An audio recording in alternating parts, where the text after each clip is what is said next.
Hey guys, and welcome back. So today we're back on our adventure towards living a bit more naturally as we possibly can and starting to get all those toxins out of the body.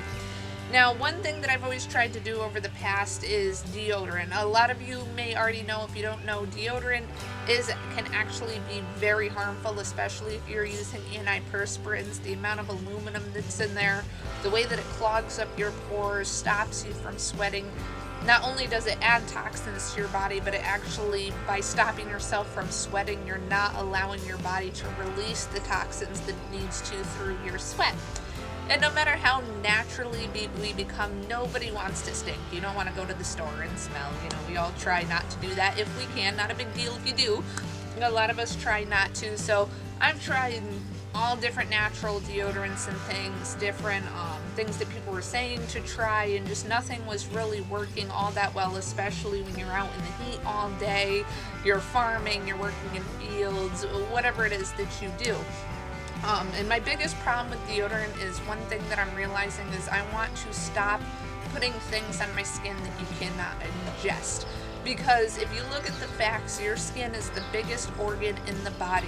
It's porous. It absorbs things into the body. If what you put onto your skin, your body absorbs 60 to 70% of whatever you're putting on your skin, especially when it comes to places like your armpits where you have very big pores there. So I've kind of come to the conclusion that I don't want anything on my body if I can't eat it. If I shouldn't be ingesting it, shouldn't be putting it on my body. And if you actually look at the back of the packages of the normal deodorants that we get out there, they actually have big warning labels on the back that say, for external use only, do not use on open wounds or skin, keep out of reach of children, if ingested, contact poison control immediately. So that automatically tells me, why would I want that on my skin if you'd have to call poison control right away because you ingested it? So either way, to get to the whole point of the video, I actually found something that works so incredibly well. I put it on in the morning, only takes a little bit of it. It's not too expensive to make, and it seems to last all day long. I don't have a problem throughout the whole day. And all it is 2 ingredients. So simple. It's coconut oil, which is, everybody knows, is extremely good for your skin. It's hydrating. It feels really nice. Make sure that you're using organic coconut oil. If you're not using organic coconut oil, then you're just going ahead and adding chemicals to your body anyway. So a good organic coconut oil, you can get that anywhere, right at Stop and Shop or anything. They have this.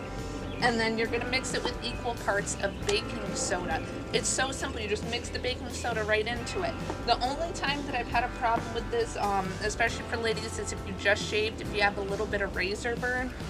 Baking soda can be abrasive, so if that's the case, just pat it rather than rubbing it, and you won't get that little bit of burn that you might get from the abrasiveness. And then if you're the type of person that you want a smelly deodorant, just go ahead and add a few drops of your favorite essential oil to that, whatever you want to use for that. I suggest making sure with essential oils, you want to make sure that you have a good source where it's well made. It's just a good source for your essential oils. And it's so simple to use. But then the only thing to be careful with this is if nobody's worked with coconut oil before, coconut oil changes its consistency based on temperature. I believe it's about 70 degrees. If it's 70 degrees or above, it's going to start to melt and become a liquid. Below that 70 degrees, it's going to start to solidify more. So if you want to be able to carry this in your purse or in your car or something to that effect, or guys, however you carry your deodorant, make sure that you're using a container for it that's meant to hold liquid, because especially oil, with the way oil stains, you don't want that to leak all over your personal items. Otherwise, like I said, it pretty much lasts all day, so I just keep a little Tupperware container of it in my bathroom, and you can go ahead and just take a little tiny bit of it, rub it on or pat it on. It starts to melt as soon as it touches your fingers, rubs right in, doesn't leave stains on your clothes or anything to that effect. So, and it's been working great, so it's so simple to use. But so this is really easy. It works really well. It's not too expensive to make. Shop around for your coconut oil. Depending on where you live, you might be able to get it cheaper online at a health food store, at somewhere like Stop and Shop. I got this one. It's a Luana organic coconut oil. It's lasted me a really long time. This is 30 fluid ounces. I got it at Stop and Shop a while ago, and I had got it on sale at the time, but I think it was $10 for this container. So it's a little crazy, but it does go a really long way. Like I said, literally you need the teeniest little bit on your fingers, and then you just rub it in, or however you want to do it. If you want to use a tissue to do it, if you feel more comfortable, however you want to apply it. And again, just watch your storage method if you're carrying it with you, but it works so incredibly well. I definitely recommend it. Only add a few drops of that essential oil. Remember, essential oil is really strong if you want scent to it. And otherwise, it's a great way to get more toxins out of your body. So thank you so much for watching this, guys. I hope you enjoy the rest of your night, and I will see you on the next one. God bless. Bye-bye.